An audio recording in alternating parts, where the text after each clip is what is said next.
So, Lauren, how familiar are you with the topic of malaria? I've looked at malaria in some modules of my degree before, so I have kind of got some knowledge on the subject, but I don't feel like my knowledge is in great detail. Okay, so what would you say if I told you that half of the world's population is at risk of malaria right now? I think that's very surprising. I didn't realise that. I thought it would be more in countries like Africa and places like that, but I didn't realise it would be as widespread a problem as that. Yeah. Okay, so have you heard about the new vaccine from GlaxoSmithKline, the RTSS vaccine? I've heard there is a vaccine in development, but I don't know any of the details on it. Okay, well, from what you've heard about it, do you think it's being talked about as sort of a miracle cure for malaria?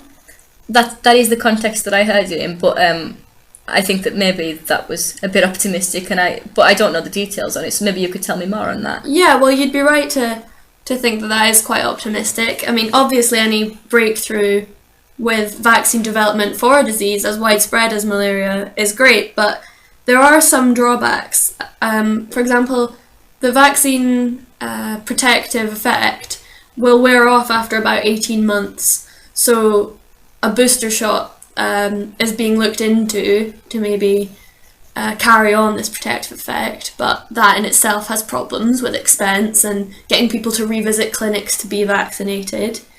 The efficacy rates themselves are a bit low because it's only been shown to prevent about, the highest number is 50% of cases being prevented. And usually we want numbers more like 80% effectiveness against protecting against the disease. So, yeah, with something as expensive as it could be, with the impoverished countries as well, you'd really want something that you know is going to be more effective, wouldn't you? Yeah, that's what I've found in my research. So, have you heard about any other vaccines? No, I haven't really. Well, it's interesting because very recently there's been an announcement from another company about the PFSPZ vaccine. Oh, wow. Which has a very high efficacy rate, but the problem with this is that it has to be injected into the veins rather than under the skin, and as you can imagine, that leads to a great deal of problems with delivery because the vaccines we have at the moment, to be effective and easily available, need to be injected subcutaneously.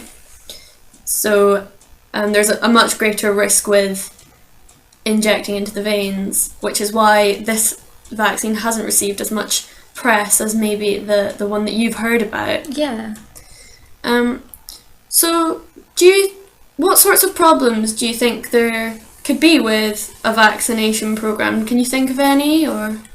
Well, I mean, with that one with the veins, I guess in lower income countries they might have problems with not having sterile needles and things like that, and especially if you're injecting intravenously, obviously that leads to blood contact and could lead to risk of transmission of other diseases and infections. But other than that, I guess cost is a big one. Yeah, absolutely.